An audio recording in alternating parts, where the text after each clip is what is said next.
Okay, we're going to demonstrate our Lippert system here. So basically the control panel for our motorhome. We'll start off in that top left hand corner that says power. So basically our main 12 volt isolator switch. So it isolates that battery, meaning whenever we're plugged, if that's in the off position, meaning not highlighted, that battery won't be able to receive any charge or output any energy. So we always keep that on. Unless if we're putting them into storage for a long period of time. Okay, so moving on to the next buttons on there. So basically when they're highlighted, they're on and active. So that's your hot water system and your water pump.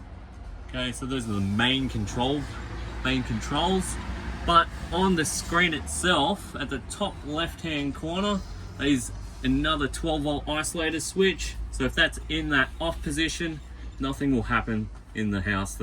Nothing 12 volt will be activated in the house. Next to those, you got 1, 2, and 3 different light bulbs, so different light sections of the house. If those are active, obviously all the lights will work.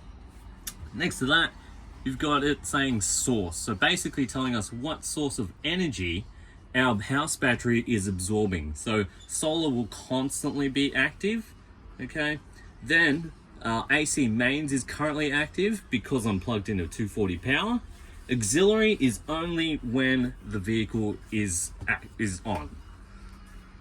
And then we'll move down to our get battery level. Okay, so we can see it's fully charged. Okay, 0 minutes to full.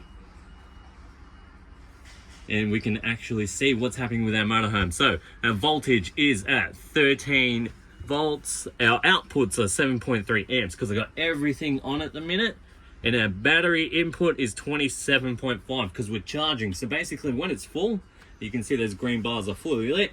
It'll go up into a float state and it will use that energy when it needs it. And it'll just absorb it as it needs. Next to that, you have your freshwater tank. So you can see all the 4 bars are full. So we've got a full freshwater tank. And our grey water, as recommended, is always empty. Okay. Then down the bottom, so that bottom right hand one, that's your water pump button. So when we're free camping and we've got water in our freshwater tank, you can access water from there. Just turn that on and open the tap. Next to that is our hot water system. So instantaneous gas hot water system, that is just a gauge over here. So as long as our gas bottle is on and that is highlighted, we should have hot water within seconds. And that's it, guys.